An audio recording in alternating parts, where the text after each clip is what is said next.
Hi, it's Jesse with a member update towards the end of November. Hope everyone's getting the opportunity to get out deer hunting. Tons of great reports. A number of members who have been out have had great seasons. We were just out on the weekend with some friends and enjoyed some really good whitetail hunting. A number of bucks that were chasing does and managed to get some meat for the freezer and spend some time with our family and friends, which was awesome. I hope you're all getting the same opportunity.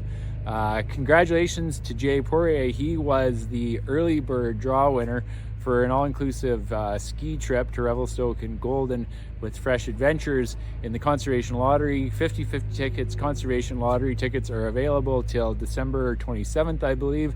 Thanks for all the support to date. These lottery tickets would make a great Christmas present for folks, and we have a number of phenomenal prizes. On the land of 50/50s and fundraising, the Golden Club is also fundraising. They have a 50/50 going on to help support some elk collaring as part of the Kootenay Elk Stewardship Plan.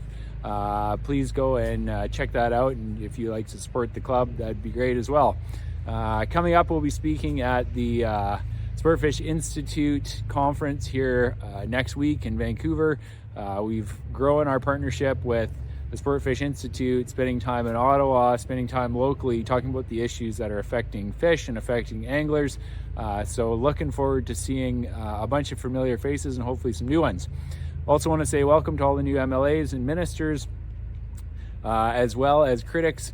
We have been and will continue to engage all of the new MLAs, all of the critics, all of the ministers. I'm expecting a meeting with the new Minister of Waterland Resource Stewardship here shortly, putting forward solutions, talking about the challenges, ensuring a future for conservation, for public access, for things like camping, hunting, fishing, sport shooting, everything that's near and dear to our members.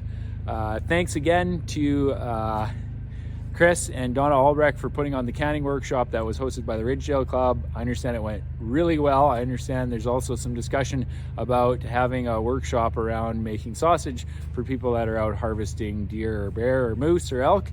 So hopefully we can develop something around that. You'll see a video from Jason Turner, who was a concerned bow hunter who helped us secure a bunch of the bows that were stolen this summer. Thanks to Jason. You know, the Turners have a long history with the BC Wildlife Federation and appreciate him coming forward and helping us get those bows back.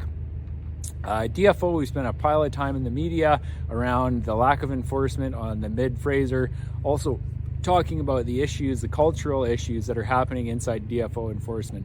There are people leaving in droves from their enforcement positions because they're not able to go to patrol, they're not getting support from superiors above. The same is happening inside of DFO management and resource stewardship. There are a number of people who are considering moving on to different careers and on to different governments. The same as what we've experienced here with the Waterlands Resource Stewardship program, which is, you know, fish and wildlife management here in BC.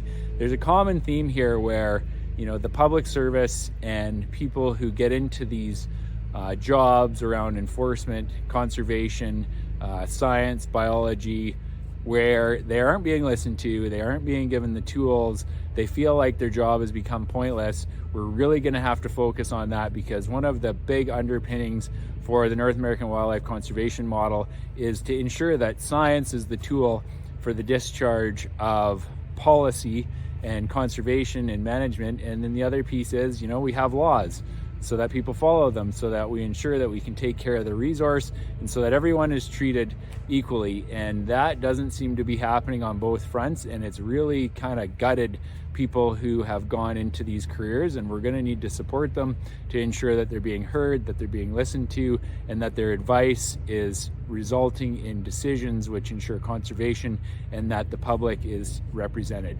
And the last one, I was just able to get out with one of our treatment areas in Kamloops on the reserve with a couple of their members in a spot that was treated last winter, where we removed a whole bunch of 100-plus-year-old sagebrush to get back to grasslands and then hopefully get a burn put on that again next fall.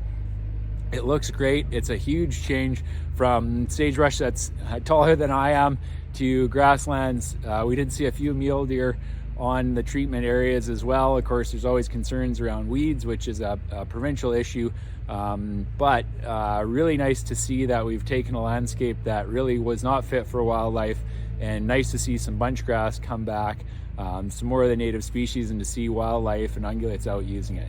That's it for now. I hope everyone enjoys the last few days of deer hunting season, and then of course we're going to have people who are going to be out bow hunting for whitetails in December.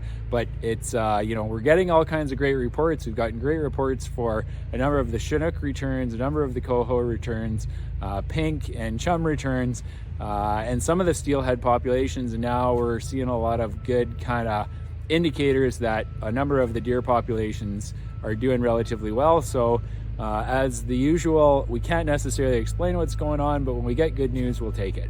Hope you're all enjoying the outdoors.